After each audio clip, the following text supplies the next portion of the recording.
你是不是也听说了 DeepSeek？最近它在 AI 圈子里越来越火，很多人都想试试看，甚至有人想要本地部署。但我要告诉你，普通人别折腾了，DeepSeek 本地部署根本跑不动。你有没有想过，为什么那么多人尝试本地运行 DeepSeek， 结果却全都放弃了？今天我就来告诉你，DeepSeek 为什么不适合普通用户本地部署，而你该如何高效的使用它。最后，我会告诉你3种最佳的 DeepSeek 使用方式，让你既省事又能享受 AI 的强大功能。为什么 DeepSeek 不适合普通人本地部署 ？DeepSeek 的强大大家都知道，它可以做内容创作、代码编写、文本总结、翻译等等，但它的算力需求不是普通电脑能承受的。第一，显存要求太高，普通电脑根本带不动 DeepSeek 模型非常大。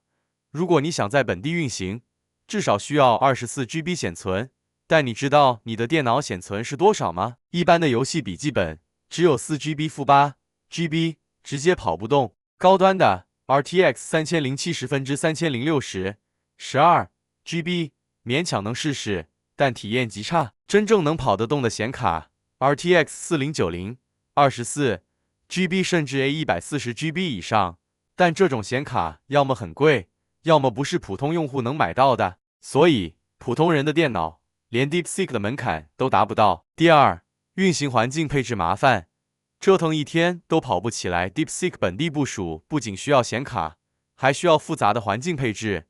你可能会遇到这些问题：Python 版本不兼容，报错不断；CUDA 版本不匹配，显卡根本调用不上；模型文件超大，下载就要好几个小时，甚至下载途中还容易断。很多人花了一整天研究，最后发现根本跑不起来。更惨的是，好不容易安装好了，结果一运行，电脑直接卡死。第三，本地运行比云端还慢，还可能崩溃。就算你运气好，成功跑起来了，你会发现生成文字速度很慢，几秒钟才能出一句话，而云端几乎是秒出结果。本地计算负载很高，一运行 AI， 你的 CPU 和 GPU 直接满载，电脑变成烫手山芋，风扇狂转，一不小心电脑死机，所有进度归零。说到底，本地部署 DeepSeek 并不比云端省钱，还折腾自己，完全没必要。那么普通人该如何高效使用 DeepSeek？ 方法一，直接使用官网，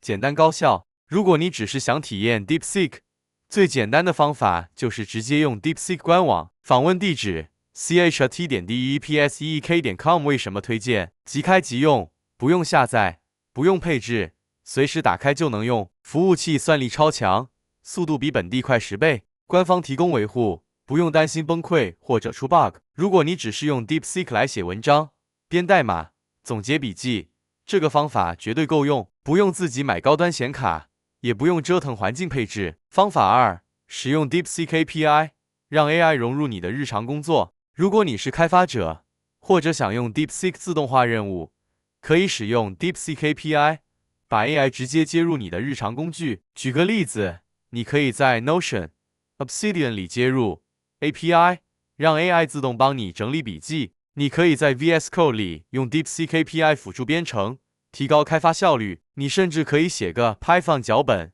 每天用 AI 生成日报，总结工作重点。方法三，租用云端 GPU， 享受高性能 AI 计算。如果你真的想自己运行 DeepSeek， 但不想买4090显卡，最好的办法是租用云端 GPU。推荐几个便宜的云 GPU 平台 ：Google Colab Pro 每月$10左右，适合轻度 AI 计算；RunPod、Lambda Labs 按小时付费，适合临时需求；阿里云、腾讯云，适合长时间运行 AI 模型。这样你可以用很低的成本享受超高算力，而不用自己买显卡、装驱动、折腾环境。普通人不适合本地部署 DeepSeek， 你需要24GB 显存的高端显卡，还要折腾一堆配置，最后发现根本跑不动。正确的方法是，想体验 AI， 直接上官网，简单高效；想集成到日常工具，用 DeepSeek API 自动化工作；想要强大算力，租用云端 GPU，